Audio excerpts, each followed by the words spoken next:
notre dernière édition, nous avons vu que l'une des grandes causes de division de l'Église et qui se trouve à la base de la prolifération des dénominations est le fait que les chrétiens évangéliques n'ont pas tous la même compréhension de la parole de Dieu. Sans le savoir, ils vivent dans un certain degré d'apostasie.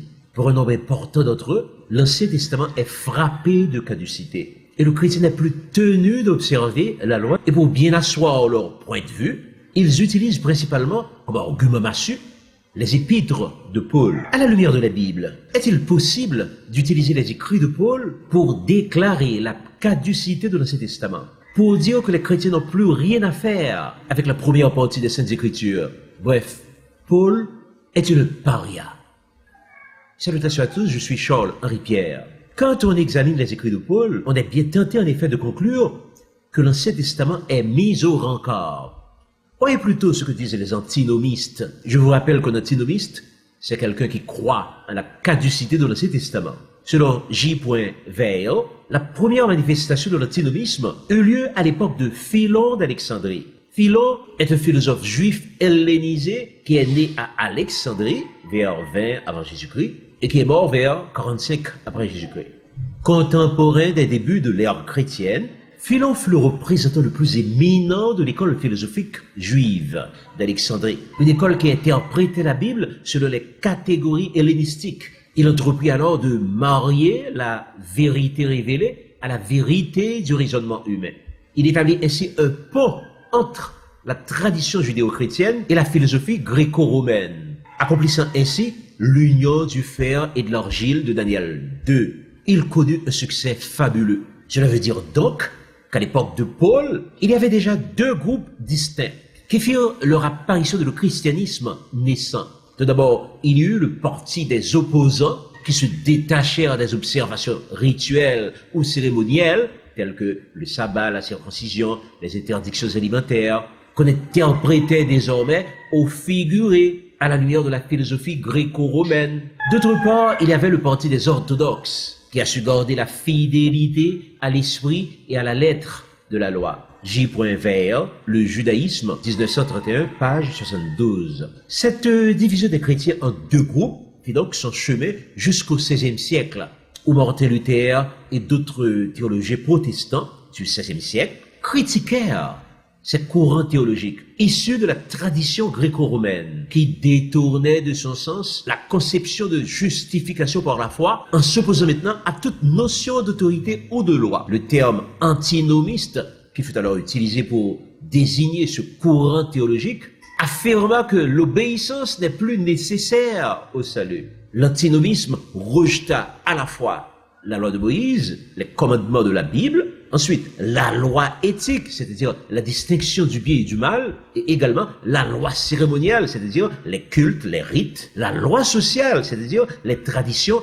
et les règles. Cet antinomisme a fait son chemin jusqu'au temps moderne, où beaucoup de chrétiens croient encore, dans le plus profond de leur cœur, que le croyant en Jésus-Christ n'est pas tenu d'observer l'Ancien Testament. L'Ancien Testament en général, la loi de Moïse en particulier. Pour bien asseoir leur argumentation, ils citent Paul, avec des portions tirées notamment de Galates, de l'Épître aux Romains, de l'Épître aux Corinthiens. Voyons cela de plus près. Ils citent ainsi, entre autres, Galates 2, 3, où on trouve que la circoncision n'est plus de mise. Galates 3, 11, où Paul affirme que tous ceux qui s'attachent aux œuvres de la loi sont sous la malédiction de la loi. Galates 3, 23, 25, où la loi est présentée comme un pédagogue pour nous conduire à Christ. Galates 4, 10, où Paul fustige les chrétiens de Galates qui reviennent à l'observation des jours, des mois, des temps et des années. Galates 5, 1 qui dit, c'est pour la vérité que Christ vous a affranchi. Demeurez donc ferme et ne vous laissez pas mettre de nouveau sous le joug de la servitude. Il cite encore Romains 6, 14, vous êtes non sous la loi, mais sous la grâce. Romains 10, 4, car Christ est la fin de la loi pour la justification de celui qui croit. Romains 3, 20, personne n'est justifié par les œuvres de la loi. Romains 4, 13, 16, l'héritage du monde a été promis à Abraham par la foi et non par la loi. Romains 7, 5, 6, où nous sommes dégagés de la loi, étant morts à cette loi. Romains 7, 8, 9, sans loi, le péché est mort. 1 Corinthiens 10, 25 qui dit « Mangez de tout ce qui se vend au marché sans vous acquérir de rien par motif de conscience. » 1 Timothée 4, 4 « Tout est sanctifié par la prière. » Pour comprendre toutes ces déclarations apparemment contradictoires de Paul, ainsi que quelques autres que nous n'avons peut-être pas citées, il importe de connaître l'histoire d'Israël. Sans une bonne connaissance de ces événements historiques, il est impossible de comprendre Paul, ainsi que l'opposition des Juifs face à Jésus-Christ. C'est ainsi que, dans la vie du peuple hébreu, 4 phénomènes théologiques majeurs peuvent être mis en évidence. Savoir, premièrement, la corruption du judaïsme au contact de la tradition païenne. Deuxièmement, la notion de la loi de Moïse, la Torah, face à la grâce de Jésus-Christ. Troisièmement, le problème des lois de Paul. Et quatrièmement, le problème des chrétiens judaïsants.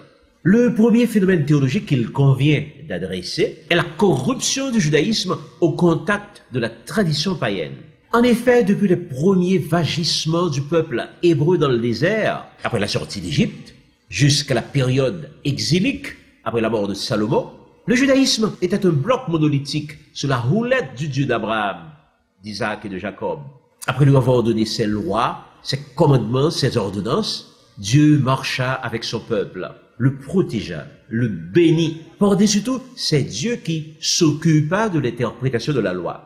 Genèse 40, le verset 8. Et qui veilla à son application par le truchement de ses serviteurs, les prophètes. Cependant, depuis Salomon, le peuple sombra de plus en plus dans l'apostasie et l'idolâtrie. Et comme signe prémonitoire majeur des nuages noirs qui s'amoncelaient sur Israël, on peut citer la vision de la gloire de l'Éternel qui s'éloignera du temple de Jérusalem dans Ézéchiel, le chapitre 10. Et malgré l'intervention des prophètes de l'Éternel pour remédier à la situation, Israël persistera dans son égarement, ce qui conduira d'abord à l'éclatement du pays en royaume du Nord et royaume du Sud, d'une part, et dans un deuxième temps, à l'exil, d'abord en Assyrie, puis à Babylone. À Babylone prit naissance le Talmud babylonien, qui regorge d'influences du paganisme babylonien. En effet, selon Zwickau, les divinités païennes vont jusqu'à apparaître dans le Talmud, recyclées en anges et démons juifs. Le judaïsme babylonisé donnera naissance aux différentes sectes des pharisiens, des sadducéens, des zélotes, des esséniens. Une autre grande tentative pour corrompre le judaïsme et pour le remplacer totalement cette fois par l'hellénisme eut lieu en 167 avant Jésus-Christ, lorsque Antiochus IV, dit Épiphane, fit installer une statue de Jupiter olympien dans le lieu très saint et demanda de lui offrir du porc comme sacrifice. Il faudra aussi interdire la Torah, ce qui à ses yeux incluait non seulement la loi, mais aussi la foi, la circoncision, les traditions et les mœurs juives. Tout cela entraînera la guerre gagnée par les Juifs sous la direction de Judas Maccabée. Cependant, si les Grecs ont perdu la guerre des Maccabées, ils gagneront la paix, l'hellénisation de la Judée, c'est-à-dire son adhésion pacifique aux traditions et à la culture grecque. Par les Juifs fut d'abord le fait des élites juives, selon Martin Goodman. Lorsque Jésus et ses disciples voudront appliquer la loi de Moïse, ils se heurteront aux lois et traditions du judaïsme babylonisé et hellénisé. Ces lois furent désignées désormais sous le vocable de loi des Juifs, qu'il ne faut absolument pas confondre avec la Torah ou loi de Moïse. Autrement, la loi des Juifs, c'est quoi? La loi des Juifs, ce sont donc les lois et les traditions du judaïsme classique arrosées à la sauce des traditions babyloniennes et gréco-romaines. Et quand viendra Jésus-Christ, il désignera la loi des Juifs sous le vocable de levain des pharisiens, Marc 8, 14, 21, tradition des anciens, Matthieu 15, 2, votre tradition, Matthieu 15, 3, la tradition des hommes, Matthieu 7, 8, les observances traditionnelles, Marc 7, 4, c'est en vain qu'ils m'honorent des lèvres, mais leur cœur est éloigné de moi. Matthieu 15, 9. Le Nouveau Testament établit donc, de manière nette et claire, la distinction entre les commandements de Dieu et les commandements des hommes, entre la loi de Moïse et la loi et les traditions des hommes. C'est pourquoi Jésus-Christ a combattu les traditions des anciens, de même que les 12, de même que Paul, de même que l'Église primitive. Après la corruption du judaïsme maintenant, le deuxième gros problème auquel l'Église a dû faire face fut la relation entre la loi de Moïse et la grâce de Jésus-Christ. Un nombre important de chrétiens pensent que la grâce mit fin à la loi. Est-ce que c'est vrai? Ce serait perdre de vue que la Torah, c'est-à-dire la loi de Moïse, n'est qu'un recueil, une collection d'instructions destinées à nous indiquer ce qui est permis par rapport à ce qui est défendu par la loi, sans plus. Un exemple patent est celui d'un conducteur d'automobile qui oublie, qui méprise ou qui néglige, par exemple, les feux de circulation. Il s'expose alors à des accidents graves, voire mortels. En pareil cas, il sera éventuellement arrêté, emprisonné, jugé et traîné devant un tribunal correctionnel. S'il est reconnu coupable, le voilà maintenant sur le point de subir les conséquences de ses inconséquences. Mais juste avant l'exécution de la sentence, heureusement pour notre ami, le chef de l'État qui utilise ses prérogatives présidentielles lui accorde le pardon et lui fait grâce. Nous voilà maintenant libres de toute charge.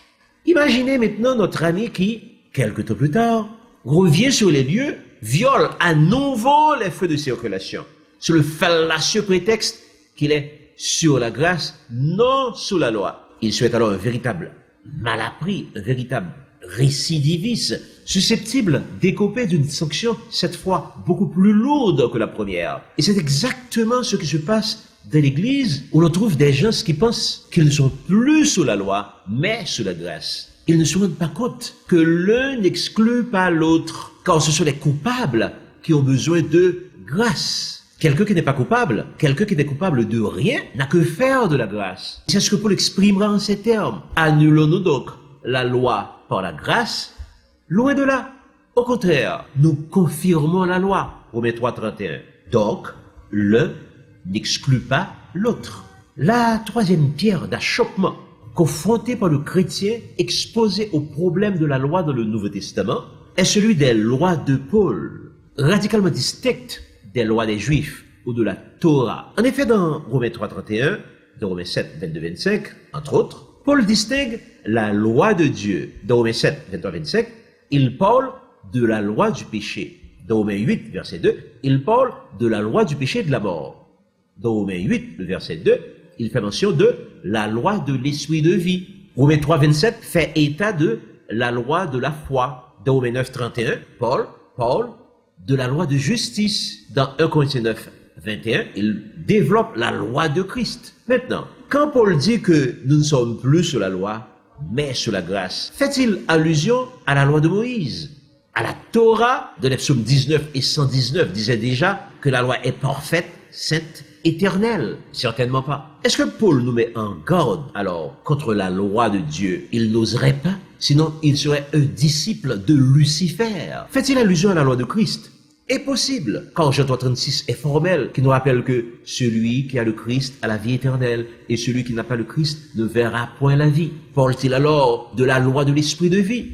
Pas question, car celui qui n'a pas l'esprit de Christ ne lui appartient pas. Et finalement, le dernier problème soulevé par Paul, quand il parle de loi, concerne en fait la loi salvatrice en relation avec les chrétiens judaïsants. Nous trouvons un cas classique dans Acte 15, où quelques hommes venus de Judée enseignaient les frères en disant: si vous n'êtes circoncis selon le rite de Moïse, vous ne pouvez être sauvés. Question: est-ce que la circoncision sauve? Ou mieux, est-ce que la loi de Moïse apporte le salut? Nous avons vu plus haut que la loi n'est qu'un recueil d'instructions destinées à nous avertir sur ce qui est permis, souhaitable, ou sur ce qui est défendu, afin de nous transformer à l'image et à la ressemblance de Dieu. Jésus-Christ, par contre, en venant dans le monde, a pris notre culpabilité. Il a fait expiation pour nous, en acceptant de souffrir volontairement pour nos fautes. Par ce sacrifice, il nous a rendus favorables à Dieu, faisant ainsi propitiation pour nous. Il a aussi pris notre place sur la croix, en payant le prix réclamé par le ciel pour notre rachat, substitution et rédemption, ce qui a conduit à notre réconciliation avec Dieu. La loi n'exclut donc pas la grâce, et la grâce n'exclut pas la loi. Au contraire, les deux se complètent. Et pour conclure avec Paul, c'est le contexte qui déterminera le sens exact de ces propos. Ainsi, dans Galates 2, 3, 5, la circoncision n'est plus nécessaire, car, comme nous venons de le voir, c'est la grâce qui sauve, par le moyen de la foi. Éphésiens 2, 8. Dans Galates 3, 10, où Paul affirme que tous ceux qui s'attachent aux œuvres de la loi sont sous la malédiction de la loi, parle-t-il de la loi de Dieu? Croyez-moi, il n'oserait pas, car il sait en qui il croit. Parle-t-il de la loi de Christ? Il n'est pas fou. Il sait qu'il perdrait automatiquement son titre d'apôtre de Jésus-Christ. Fait-il allusion à la loi de cet esprit? De Galates 3:10? Jamais, qu'elle sait que celui qui n'a pas l'esprit de Christ ne lui appartient pas. Quand il parle donc des œuvres de la loi qui mènent à la malédiction de la loi, fait-il allusion à la loi de Moïse? Fait-il allusion à la Torah? Ce serait perdre de vue que la loi de Moïse est parfaite, sainte. Psaume 19, le verset 8. Éternelle. Psaume 119, les versets 151, 152, 160.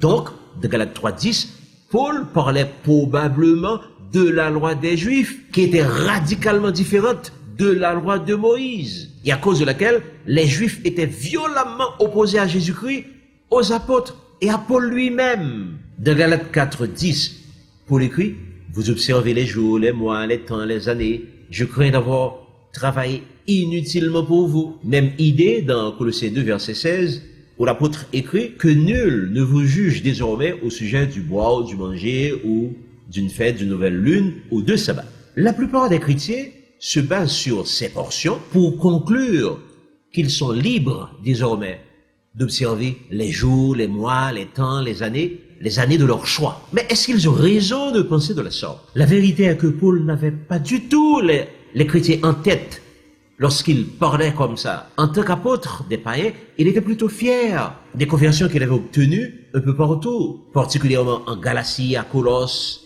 à Corinthe, etc. Mais voilà qu'il apprend, quelque temps après ce passage, que la plupart de ces nouveaux convertis étaient revenus à leurs anciennes pratiques païennes, des pratiques d'observation, d'adoration et de célébration des anciennes dates païennes. Paul se désole d'avoir inutilement travaillé à leur évangélisation. Le chrétien d'aujourd'hui peut-il donc utiliser ces portions pour éliminer les jours spécifiquement recommandés et exigés par les Saintes Écritures, tels que le 7e jour de la semaine, les jours de fête de l'Éternel par exemple, pour embrasser des jours, des mois, des époques directement sortis de la tradition païenne, à l'instar de l'adoration du dimanche, de les Pâques, observées en lieu et place de la Pâque. Exemple aussi de Noël, régulièrement célébré par la plupart des chrétiens, encore solidement attachés à la tradition païenne. Il n'est donc pas question d'observer Galates 4:10 à la manière des pagano-chrétiens. Ce serait insulter Dieu qui changerait de parole comme on change de chemise. Cela reviendrait aussi à faire de ces genres de chrétiens des dieux qui décident de par eux-mêmes de ce qu'il conviendrait de faire ou de ne pas faire.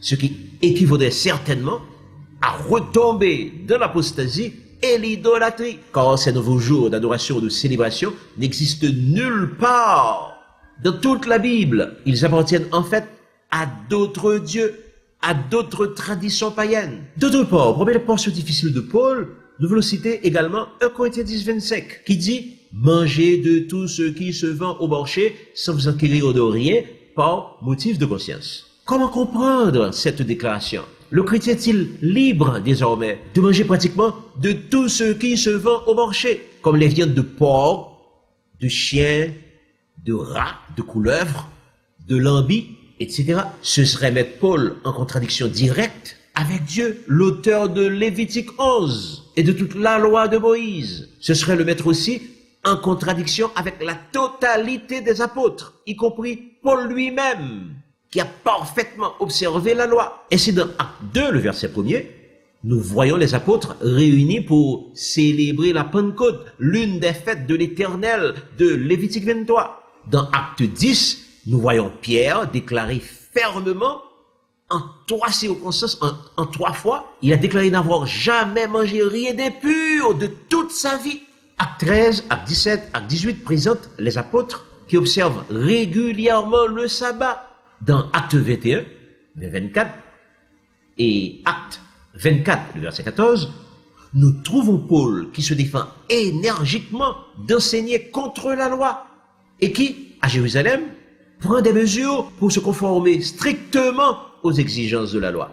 Dans 1 Pierre 1, le verset 16, l'apôtre Pierre appelle les chrétiens à être saints conformément aux exigences de la Torah. Dans Jacques 1, 25, l'apôtre Jacques affirme que celui qui aura plongé ses regards dans la loi parfaite, la loi de la liberté, et qui aura persévéré, celui-là, il sera heureux de son activité. Un peu plus loin, dans Jacques 2, 10, il ajoute que quiconque observe toute la loi, mais pêche contre un seul commandement, le 4e par exemple, il est coupable de tous. De ce côté, l'apôtre Jean déclare que le péché est la transgression de la loi. Jean 3, 4. Dans Jean 17, le verset 3, l'apôtre déclare que la vie éternelle, c'est qu'ils te connaissent, toi le seul vrai Dieu et celui que tu as envoyé, Jésus-Christ. Par contre, dans 1 Jean 2, verset 3, il précise que si nous gardons ses commandements, nous savons pour cela que nous l'avons connu. Et celui qui dit « je l'ai connu »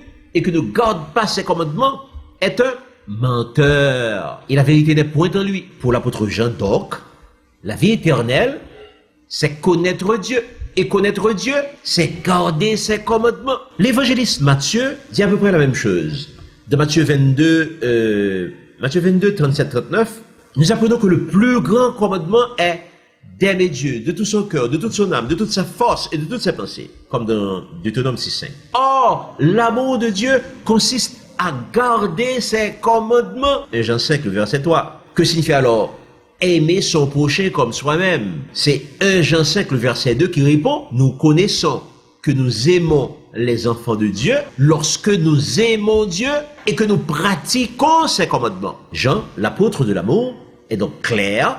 Aimer Dieu et aimer son prochain signifie pratiquer les commandements de Dieu. Qu'en est-il finalement de Paul face à la loi? Que rapportent les Saintes Écritures? Déjà dans Actes 14, verset 19, Paul sera lapidé à Lystre par les Juifs parce qu'il enseignait contre leur loi. Dans Actes 13, 17 et 18, nous le trouvons en train d'observer fidèlement le sabbat. Dans Acte 20, le verset 25, il résume son ministère dans le fait d'annoncer aux Juifs et aux Grecs la repentance envers Dieu et la foi en notre Seigneur Jésus-Christ. Dans Acte 21, 20, il précise que les païens convertis sous son ministère sont tous zélés pour la loi de Moïse. Dans Acte 21, le verset 24, Paul se conduit publiquement en observateur de la loi. En fin de compte, face à la parole de Dieu, la plupart des chrétiens mettent Paul en jugement parce qu'il serait en contradiction contre Dieu, contre les 11 apôtres, contre lui-même. Reconnaissons plutôt que l'antinomisme fait rage dans les églises évangéliques d'aujourd'hui. Nous devons conclure aussi que l'apôtre Paul n'est ni un traître, ni un paria, ni un hypocrite. Reconnaissons plutôt avec l'apôtre Pierre que Paul parle souvent de choses dans lesquelles il y a des points difficiles à comprendre, dont les personnes ignorantes et mal affermies tordent le sens, comme celui des autres écritures pour leur perte. De Pierre 3,15. Pour éviter tous ces écueils, il est donc important de soumettre tous les écrits de Paul à une exégèse stricte, en considérant non seulement le contexte immédiat, mais aussi tout le chapitre, tout le livre, et toute la parole de Dieu, sans oublier l'histoire de l'Église, qui a d'une importance capitale pour quiconque veut comprendre les déviations, les hérésies qui assaillent le peuple de Dieu depuis la période de l'exil jusqu'au temps moderne. Une fois encore, Paul n'est ni un traître, ni un hypocrite, ni un paria, mais un disciple qui se situe dans la droite ligne des enseignements du Seigneur contre les déviations des Juifs que Jésus qualifiait déjà de race de vipères, qui l'ont lapidé et ont cherché à le tuer plus d'une fois. Malheureusement aujourd'hui, il existe beaucoup trop d'églises évangéliques qui embrassent l'antinomie en déclarant caduc l'Ancien Testament ainsi que la loi de Moïse, ce que combattait déjà Martin Luther. Que Dieu nous donne le courage, la sagesse et le discernement nécessaires pour mettre fin une fois pour toutes à l'antinomisme en nettoyant les écuries d'ogias spirituelles dans lesquelles l'Église de Jésus-Christ patauge aujourd'hui encore. La paix et la grâce de Dieu soient sur son peuple.